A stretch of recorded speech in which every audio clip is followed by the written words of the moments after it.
Every community is slightly different, everyone's needs are slightly different, so we really like to focus on the individual. There's so many resources in San Francisco, but they're so hard to reach, and that's really where we come in. The results of the resources that we were given kept everything intact, kept everything together to allow us to continue to provide the services that we have here on the Hill, to continue to promote and advocate for not only the programs that are here in the community, but for the residents that are here in the community as well. Kind of give a voice to the voiceless, or the folks who are unheard in a sense, unfortunately.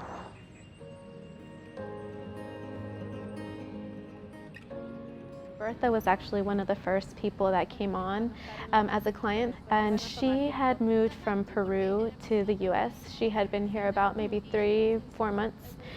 She essentially became homeless with her son. We were able to help her with a security deposit to get into a new apartment. A lot of times people can pay the monthly rent, but in order to get a new place in San Francisco, it's about $6,000 for move-in costs, and so that's out of a lot of our families' range, but once they're in, they're able to maintain. And I might do a lemon cream pie.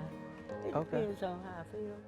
Okay. Something I do what I do. So in addition to the housing piece, with the infusion of CST funds, we've been able to support our clients with laptops for school and work, professional attire for interviews, as well as paying past due medical bills that may affect a client's credit. We've also did some car repairs for those who drive for Uber, just looking at ways that we could create economic mobility for a lot of our residents and clients.